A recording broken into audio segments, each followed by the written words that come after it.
Hello viewers, welcome to my channel Stri world. मेरा नाम Beauty है। मैंने लास्ट ईयर अपना बीएड कंप्लीट किया है और साथ ही साथ फर्स्ट अटेम्प्ट में सीटेट क्वालिफाई किया है। करंटली मैं DSSB PRT 2022 एग्जामिनेशन की प्रिपरेशन कर रही हूँ और मैं अपनी प्रिपरेशन जर्नी यूट्यूब पर शेयर करती हूँ। सबसे पहले मैं क्राउन पब्लिकेशन की बुक से जीके पढ़ रही हूँ और आज मैंने हिस्ट्री में मुग़ल एम्पायर पूरा कंप्लीट कर लिया है और मुझे बहुत अच्छा फील हो रहा है कि धीरे धीरे मेरा हिस्ट्री का पोर्शन जो है वो कंप्लीट होता जा रहा है। आज सुबह मैंने 4 से 5 बजे तक लाइव स्टडी सेशन रखा था और मुझे बहुत अच्छा लग रहा था कि इतनी सारी लड़कियां जो हैं वो जुड़ी थी मेरे लाइव स्टडी सेशन से। कि लाइव स्टडी सेशन इसलिए है क्योंकि कभी कभी जब आप घर में 4 बजे का अलार्म लगाती होंगी तो आपको उठने का मन नहीं करता होगा, आप इग्नोर कर देती होंगी। और बहुत बार ऐसा होता होगा कि कभी आप 4:30 में उठती होंगी या कभी कभी आप नहीं भी उठती होंगी। लेकिन जब आप अपने सामने किसी को इस तरह से पढ़ाई करते देखती हैं तो आपके अंदर एक मोटिवेशन आती है और आपको भी पढ़ने का मन करता है। और ये ह्यूमन नेचर है कि जब हम किसी के साथ मिलकर कोई काम करते हैं तो हमें उस काम को करने में ज़्यादा इंटरेस्ट आता है। तो बस इसीलिए मैं ये लाइव सेशन स्टार्ट की हूँ। ये लाइव सेशन जो है वो 7 डेज़ का है और 7 डेज़ में आपकी एक हैबिट भी डेवलप हो जाएगी सुबह उठकर पढ़ाई करने की। और जो लड़कियां नहीं जुड़ पाई थी मेरे से आज, वो कल ज़रूर मेरे से जुड़े। और जिनको सुबह 4 बजे उठने में प्रॉब्लम होती है उनको मैं एक बहुत आसान सी ट्रिक बताती हूँ जिससे आप सुबह 4 बजे उठ जाएंगी। आपको क्या करना है, आपको अभी से अपने ब्रेन को ये सिग्नल देना है कि आपको सिर्फ एक दिन के लिए सुबह 4 बजे उठनी है, बाकी दिन आप 4 बजे नहीं उठेंगी। और बार बार अपने आप में ये रिपीट करते रहिए, अपने ब्रेन में बार बार उसको बताइए कि आपको सिर्फ एक दिन के लिए ही सुबह 4 बजे उठना है। और जो आपको कल सुबह उठकर पढ़ना है वो आप पहले से डिसाइड कर लीजिए कि आपको कल क्या पढ़ना है और फिर देखिएगा कि आप आराम से कल सुबह 4 बजे उठ जाएंगी। अगर आप पहले से ही सोच लेंगे कि आपको 7 दिनों तक लगातार सुबह 4 बजे उठना है तो आपका ब्रेन कभी भी आपको सुबह उठने नहीं देगा। तो इसलिए ये बहुत इम्पॉर्टेंट है कि आप अपने ब्रेन को ये सिग्नल ज़रूर दीजिए कि आपको सिर्फ एक दिन के लिए ही 4 बजे उठना है और फिर देखिएगा 7 दिन कब कंप्लीट हो जाएंगे आपको पता भी नहीं चलेगा। और जिन लड़कियों ने सुबह उठकर 4 बजे का सेशन अटेंड किया है, मैं आपको ये बोलूँगी कि आप अपने आप को अप्रिशिएट करिए, अपनी तारीफ़ करिए।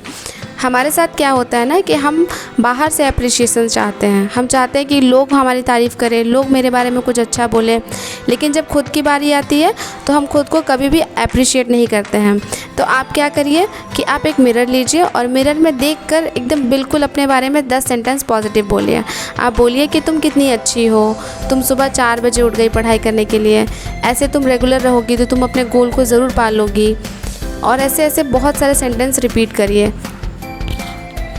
इससे क्या होगा कि आपके अंदर एक बहुत ही पॉजिटिव एनर्जी फील हो जाएगी और आप नेक्स्ट डे के लिए उतना ही मोटिवेटेड फील करेंगे। देखिए, प्रॉब्लम्स हर इंसान के साथ होती हैं। आप किसी भी सक्सेसफुल इंसान को देख लीजिए जिसने बहुत ज़्यादा सक्सेस पाया हो, आप कभी उनकी बायोग्राफ़ी पढ़िए। आप उनकी बायोग्राफ़ी को पढ़िएगा तब आपको समझ आएगा कि उन्होंने कितनी मुश्किलों का सामना किया है और कितनी मुश्किलों का सामना बिल्कुल डट कर किया है। जैसे अगर मैं हिमा दास की बात करूं, आप जानती होंगी कि वो इंडिया की एथलीट हैं। वो जब प्रैक्टिस करती थी, दौड़ने जाती थी तो उनके पास शूज़ नहीं थे पहनने के लिए, उनको कोई गाइड करने वाला कोच नहीं था, लेकिन उनके अंदर एक ज़िद थी कि उनको एथलीट बनना है। बस इसी ज़िद के कारण उन्होंने अपनी मंजिल को पाया और इंडिया को बहुत सारे गोल्ड मेडल्स भी दिलाए हैं। तो यहाँ से हम लोगों को ये सीख लेनी चाहिए कि जब तक हम अपने प्रॉब्लम्स से फोकस करेंगे प्रॉब्लम्स बढ़ती जाएंगी। देखिए, जिस तरफ हम फोकस करते हैं हमारी एनर्जी का फ्लो उसी तरफ होता है। अगर आप अपनी प्रॉब्लम्स पर फोकस करेंगी तो आपकी प्रॉब्लम्स बढ़ती ही जाएंगी। उससे बेटर है कि आप सॉल्यूशन पर फोकस करिए, तो देखिएगा आपके पास बहुत सारे सॉल्यूशन आ जाएंगे। कभी भी हमें ये नहीं सोचना चाहिए कि कोई दूसरा हमें सपोर्ट करे तभी हम आगे बढ़ पाएंगे। आपके ससुराल वाले, आपके फैमिली वाले आपको सपोर्ट करें तभी आप आगे बढ़ पाएंगे। आप पहले जब तक आगे बढ़ेंगे नहीं तब तक आपको कोई सपोर्ट नहीं करेगा। यहाँ पर मैं परसेंटेज टॉपिक से रिलेटेड क्वेश्चन सॉल्व कर रही हूँ और ये जो सर है ये आशीष अरोड़ा सर हैं, ये बैंकिंग के लिए पढ़ाते हैं और मैं SBI PO के प्रीवियस ईयर क्वेश्चन सॉल्व कर रही हूँ। मैंने आपको पहले भी बताया था कि DSSB के लिए मेरा मैथ्स का पोर्शन जो है वो कंप्लीट हो गया है। अब मैं बस सारे क्वेश्चंस की प्रैक्टिस करती जाती हूँ। यहाँ पर देखिए मैंने अड्डा 247 से KVS और DSSB के लिए एक मैथ्स क्विज़ था, तो उसे मैंने सॉल्व किया था और इसमें मेरी ऑल इंडिया रैंक जो है वो 7 आई है। और मुझे बहुत अच्छा लगा कि बहुत दिनों के बाद मुझे इम्प्रूवमेंट अपने अंदर दिखाई दे रहा है। शादी के बाद जब मैंने पढ़ाई छोड़ दी थी तो हर सब्जेक्ट मेरा जो है वो थोड़ा वीक हो गया था, और जब मैं क्विज़ लगाती थी तो ऐसे मैं 5 मिनट में 10 क्वेश्चन नहीं सॉल्व कर पाती थी, मैं 5 मिनट में एक ही क्वेश्चन सॉल्व कर पाती थी। लेकिन अभी जो है वो मेरी स्पीड बहुत अच्छी खासी बढ़ गई है। इसके बाद मैं यहाँ हिंदी ग्रामर पढ़ रही हूँ, और हिंदी ग्रामर में आज मैं तत्सम तद्भव शब्द और इसके अलावा संकर शब्द भी पढ़ रही हूँ। DSSB में हिंदी भी 20 मार्क्स का आता है, लेकिन मैंने हिंदी इससे पहले कभी पढ़ाई नहीं करी है, तो अब ये हाई टाइम है जब मैं हिंदी को भी कंप्लीट कर लूँ, क्योंकि इसकी वैकेंसी जस्ट 1 या 2 मंथ में निकलने ही वाली है। और मैं चाहती हूँ कि वैकेंसी निकलने से पहले मैं चाहे पढ़ के मर क्यों ना जाऊँ, लेकिन मैं हर दिन पढ़ के सारे सब्जेक्ट अपने सारे पोर्शन कंप्लीट कर लूँगी। और इतना ही नहीं, कंप्लीट करने के अलावा मैं सबको 2 से 3 बार रिवीजन भी कर लूँगी, ताकि मैं एग्ज़ाम में अपना बेस्ट परफॉर्म कर सकूं, जॉब ले सकूं। जो लोगों के अंदर जो एक मिथ होता है कि शादी के बाद जॉब नहीं होती, मैं उस मिथ को तोड़ना चाहती हूं। अब मैं पढ़ रही हूँ पेडागॉजी, और पेडागॉजी में मैंने आज लर्निंग थ्योरीज़ के बारे में पढ़ा है। मैंने थर्नडॉय की थ्योरी, बंडूरा की थ्योरी और BF स्किनर की थ्योरी के बारे में पढ़ा है, और ये सारे नोट्स मैंने हिमांशी मैम की वीडियो लेक्चर देखकर नोट किए हैं। 1 hour later. अब मैं पढ़ रही हूँ इंग्लिश, और इंग्लिश में मैं प्रोनाउन से रिलेटेड एरर्स सॉल्व कर रही हूँ। इस वीक में मेरा इंग्लिश का जो पोर्शन है वो प्रोनाउन है, और प्रोनाउन के सारे रूल्स मैंने लर्न कर लिए हैं और उसको नोट डाउन भी कर लिया है। अब जस्ट मैं हर दिन इसकी एक वीडियो एरर की देख लेती हूँ, और इसके लिए मुझे पेन पेपर की ज़रूरत नहीं पड़ती। मुझे सारे रूल्स क्योंकि लर्न है तो मैं आसानी से इन्हें सॉल्व भी कर लेती हूँ। यहाँ मैं एरर सॉल्व कर रही हूँ। एक सर हैं कपिल देव सर, उनकी वीडियो से। ये बहुत अच्छा पढ़ाते हैं इंग्लिश, आप इनको फॉलो कर सकती हैं इंग्लिश के लिए।